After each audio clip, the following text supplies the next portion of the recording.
up everyone, it is Draco Evolve back yet again with another Manchester United video. Manchester United versus Sheffield United. This is my match preview. We're going to be going through the table, how it stands, also my predicted lineup and also my predicted scoreline, as well as Ole Gunnar Solskjaer's press conference. So let's jump straight in. So in terms of the preview, the team news goes on like this. We have no issues with any fresh injuries, so we're going in with a full team, despite the fact that Lindelof was kind of taken off during the second half of Friday last week at Tottenham.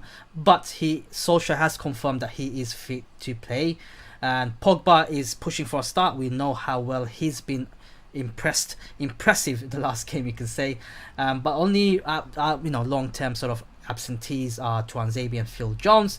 Sheffield United have a lot of problems, so they've got injuries and suspensions to deal with. They got John Egan, who's out of the game, and they're hoping that Phil Jagielka will be fully recovering.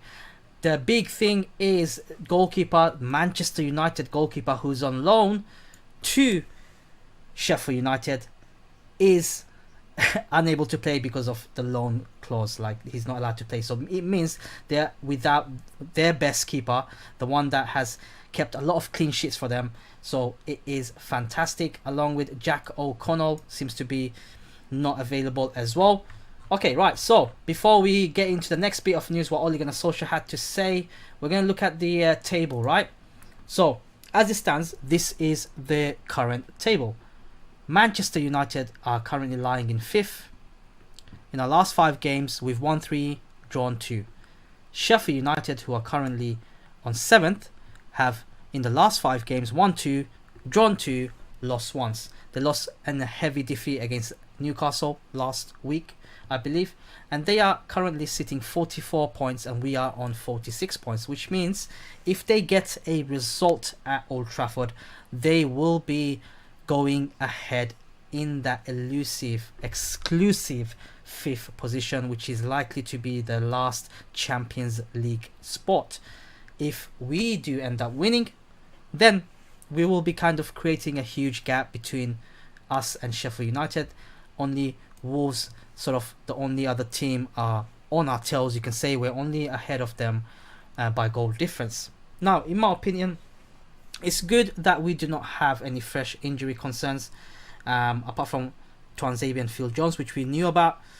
So going into Old Trafford, the first game back at home, it's exciting times, guys. And Ole Gunnar Solskjaer had this to say around David De Gea. Obviously, David De Gea came under a lot of fire last week in a shot that apparently he should have saved, and Gary Neville has come out and said that David De Gea's form is not just a blip, there must be a bigger reason behind it, and I do feel that. I believe last year or something like that, his goalkeeping coach, the one that he was really close with, was sacked from Manchester United.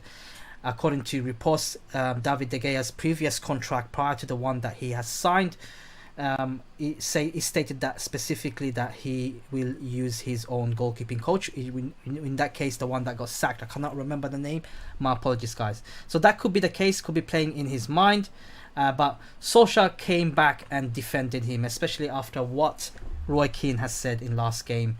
We all know that. So this is what Ole Gunnar Solskjaer had to say in his press conference. David is the best goalkeeper in the world.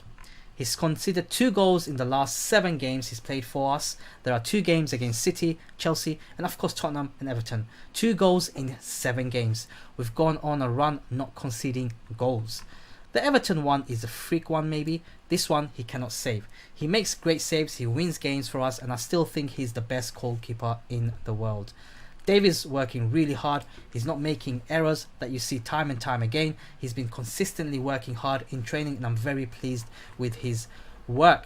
So this sort of statement, yes, we've considered 2 goals in the last 7 games, and they've been against quality oppositions, right?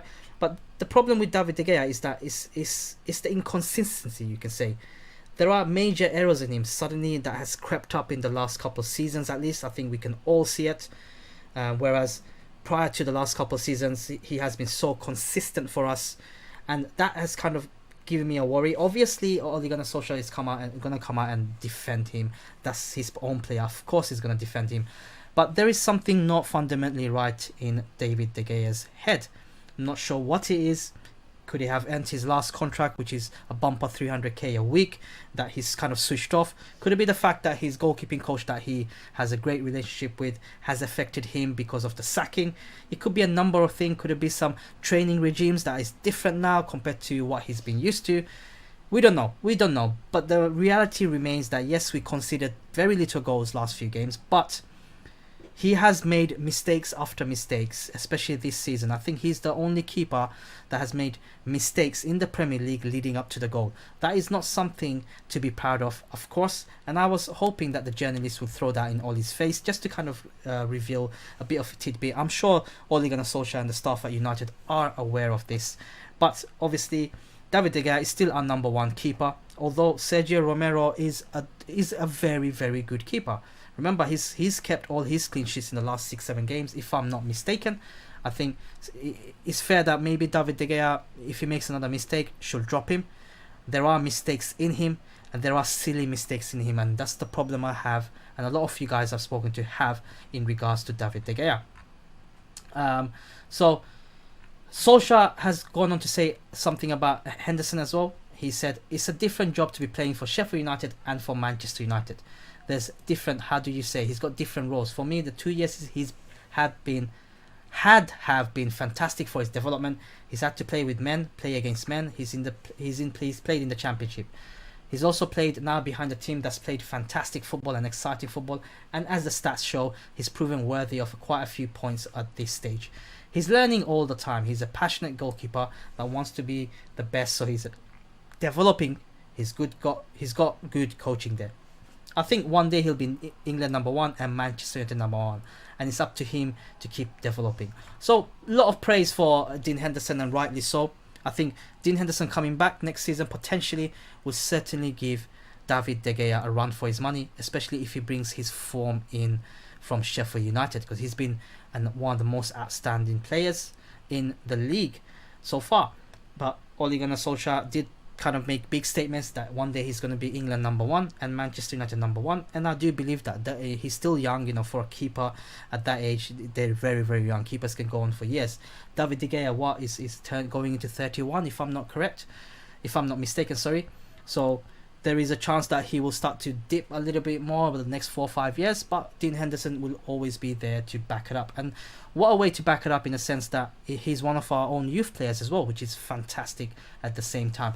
But this is what Ole Gunnar Solskjaer had to say in regards to his press conference. Obviously, there is more, but I just picked up a few things. Now, let's go to my predicted lineup.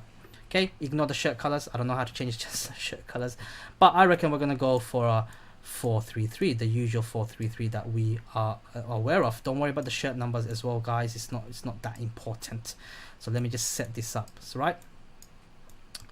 So we're going to go like that again, as we've seen time and time again. In goalkeeper, I think it's going to be, let me just type it in, guys, De Gea. Right back is Bissaka, the wonder boy Bissaka. Maguire and Lindelof will be the same partnership, I believe, because that's all we have at the moment. Eric Bailly is there, obviously, but I think Eric Bailly being out of the game for so long, I think he'll be eased in as well. And Luke Shaw, to be frank, had a poor game in the first half, but he's really turned the notch in the second half, and he's been one of our better players. I do believe Shaw will be given a chance there, although I do want Brandon Williams there as well. Right, before we get to this important position, if Ole doesn't play these two, he deserves the sack.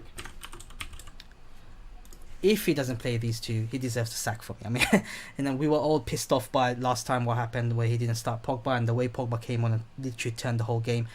If he doesn't play these two from the start, then a lot of us will be extremely angry. The reason why I kept this position out is because McTominay can play there, but he's not a ball winner really. Fred is not a ball winner. They both had poor games last game.